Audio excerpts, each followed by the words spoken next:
Hey everyone, welcome to another week of artwork analysis. Now, in the past few weeks, I was really concentrating on composition and the grander scheme of things, the grander picture. Now, what a lot of artists will probably want to know in their journey in learning is anatomy. So, what better way than to analyze a style that really encapsulates the fundamentals of anatomy? And what better way than to choose an artist like Zazaza, who is best known for his work on Wak Fu. This image right here is probably one of my favorite images of all time, even if you take into account the old masters and such. Now, of course, the old masters are always going to be a tier above when it comes to technical skill, but that's really not always what artists focus on. And it's not a bad or good thing, it's just a matter of priorities. So in Zaza's case, I really like his use of style and using his art fundamentals and really creating these cute girls, cute creatures, and he demonstrates it in a very technical manner, ironically. So first of all, I want to talk about cubes.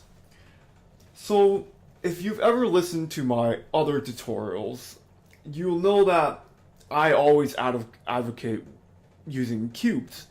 The reason why cubes are very important is because when you use rounded geometric shapes, you get into the bad habit of not having perspective when it comes to your work. And when you're trying to create a sense of three-dimensionality, you have to give the viewers a hint of just having perspective. And cubes are not ambiguous. They have very distinct sides, very distinct faces, so that people do not get confused as to what they're looking at.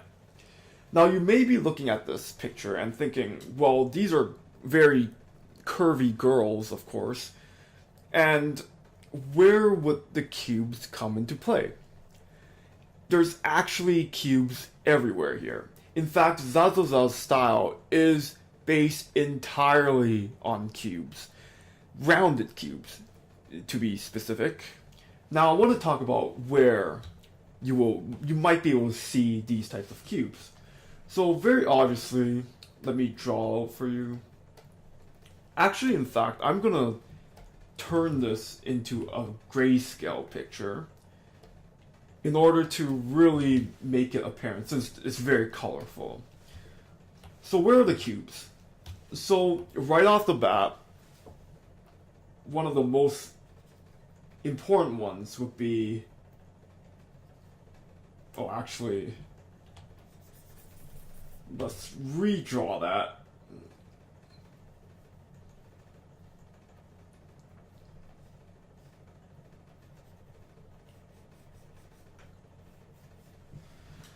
So right off the bat, you'll notice that I am drawing a rectangular prism, if you want to be more specific about it. Well, it's just a cube. Why is the rib a cube?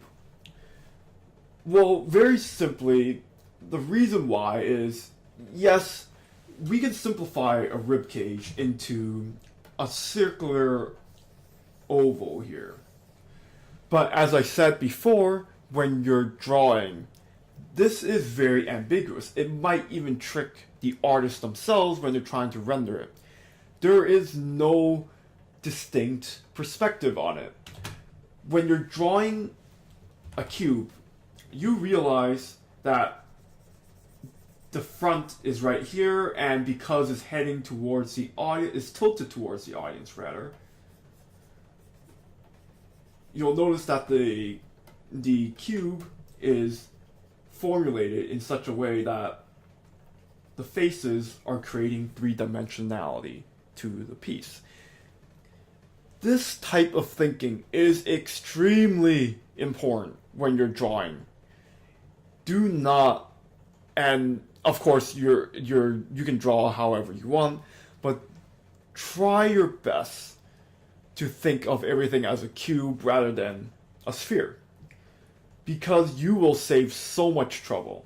And even for more curvy proportions like these, you can think of them as cubes, and it'll make rendering so much easier because everything will have a distinct face. Now, we can go on to Lilith over here, and you'll notice there's the same set of faces here. Actually, I'll use this. Use a different color here.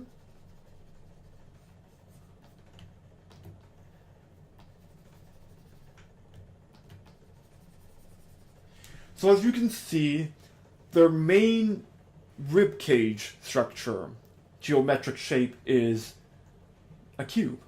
And this will immediately give your picture a sense of space, which I will talk about later. So these are the major ones. Let's look into other ones too. I won't try to color them too much just to save time. Their heads are cubes.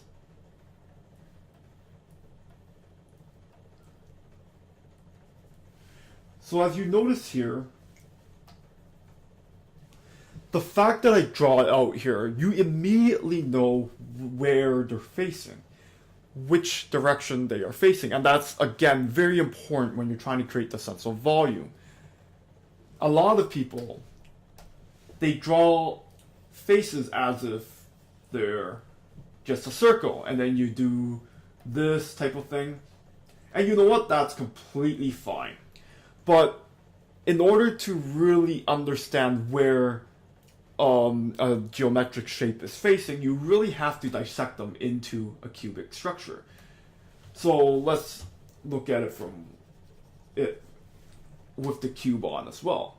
So as you can see, yes, you can use that typical circle with the face type of structure, but think of it as a cube. And you think of it as a cube, you create this sort of perspective in it. Now, of course, we can also do it from here.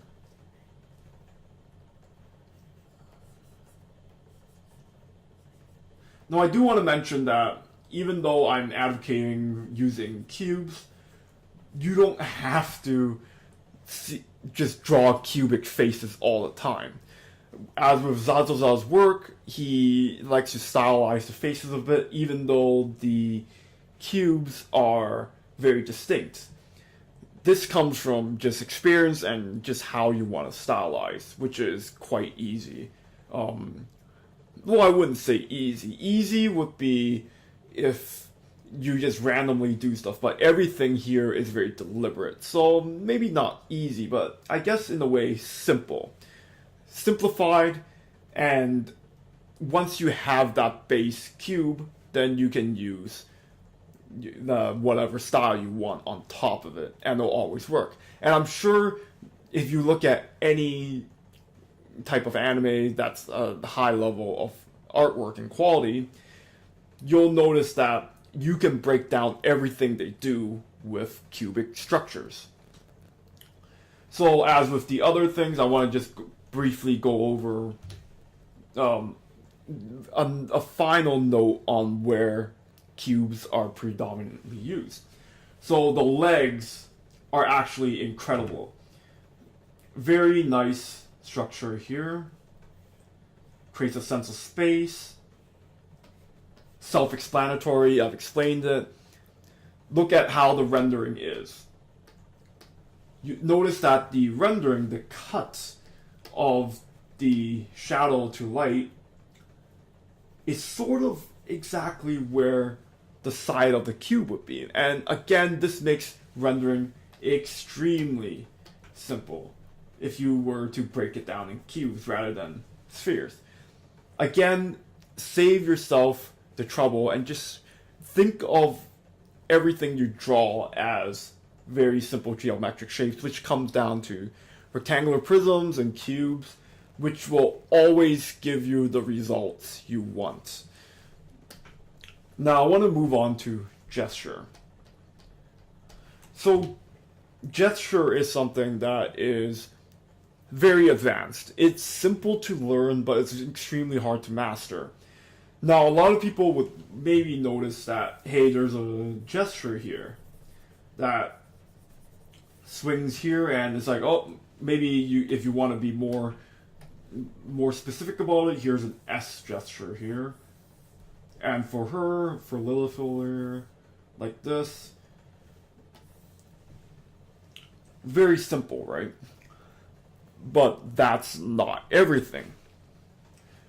So, spatial gesture is a big deal, and I want to really incorporate the idea of space, my number 3 point, with gesture as well.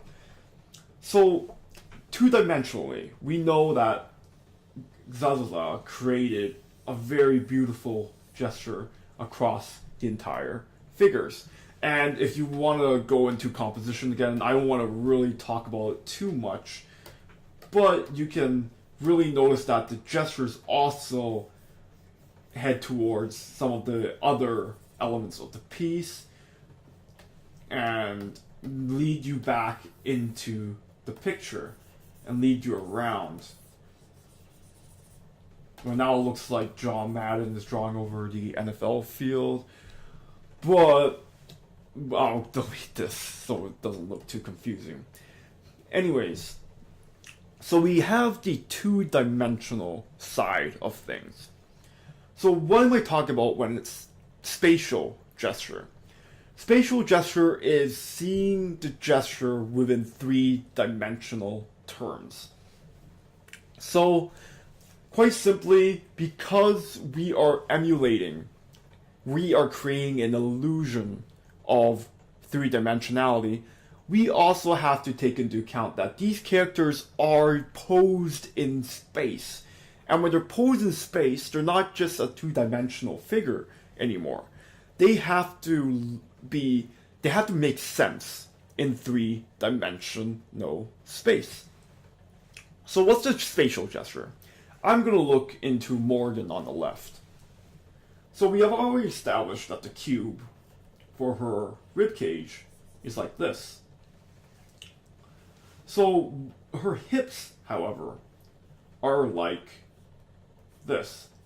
Now it doesn't have to be exact. Again, Zazuza's stylizing, it doesn't always have to be the exact same as the cube itself.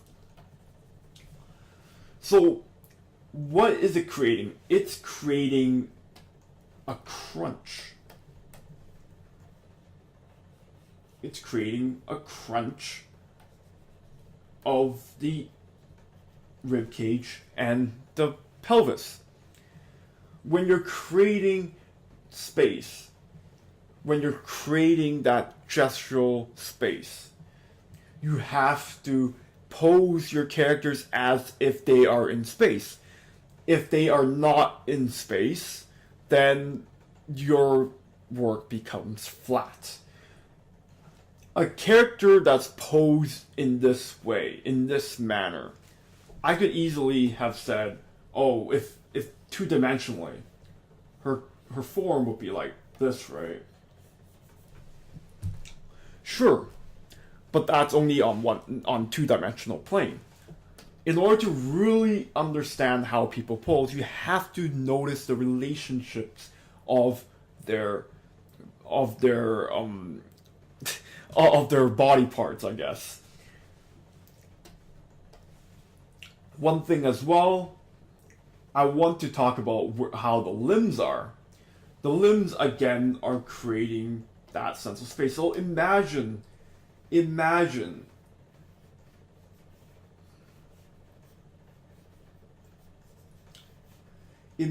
as if your character is in space. So having the legs here go towards the camera is one more element in creating that three-dimensionality. It's no longer just a simple case of one line going through the character. There are a lot of things, sort of like excuses to create this line with three-dimensional shapes. So, I'm sure there's other tutorials that have said this, but one fantastic thing as well, if we want to look back into two-dimensional gesture, is the use of axes. Fantastic sense of use of axes. Nothing is stagnant. Try to picture it as if your character is in real life. How would they pose naturally? A lot of people kind of stiffens their figures, which sometimes can work, but in the case of creating more dynamic cartooning, a lot of that type of style, you really have to understand two-dimensional gesture as well as how their body parts are working in three-dimensional space. Now I want to go on to Lilith as well here, very quickly. So notice that this body part is going in towards the picture frame, whereas the leg is coming outwards. So it's sort of like creating, if we were to look this at in a side view, it would be like inwards and the leg is coming outwards. This again creates a very dynamic piece, very dynamic spatial gesture, and I don't really want to repeat it too much, but again, look into the two-dimensional gesture and then look at how he's using body parts to give an excuse to create that two-dimensional gesture. So, what's really the ultimate lesson when it comes to this? Quite simply, simplify what you do and really pay attention to where those geometric shapes are facing, and as well as making them have sense in it. No matter what your style is, even though this is a very stylized type of human, you'll notice that despite all that, there are still sense in how they work. And everything comes down to just how simple shapes put together then can create these complex proportions, complex yet very simplified. Now, one more thing to note, since I forgot about this while I was talking, even very rounded objects can be dissected into cubes. Now, one of the things that I like to explain to a lot of people, and this might sound a bit dirty, but even female breasts, no matter how round they are still able to be simplified as cubic structures. Now, of course, they're not perfect spheres in reality, but that only helps our case. So in this case, I want to break it down. If there's any proof that this system works, notice how Zazazel draws the breasts here. In fact, he deliberately cuts the shadow here, so shadow and light here, so that it creates sort of like an illusion that it is a cube. Very easy to do. If you pay attention to this type of thing while you're drawing, you'll always get it. And again, think in cubes, save yourself trouble, and you'll really start to understand how anatomy works. Now, I want to really look into more realistic styles when it comes to this sort of topic later on, but for now, understand that I don't want to be the person that favors realism all the time and that realism is the only good thing. That's not what I do. I understand that even in commercial art, in anime and cartooning, there's a lot to learn, and by doing that, you really open yourself up in learning just so much and how artists think, and that will only make your work better. Anyways, thank you for listening. I'll see you next time.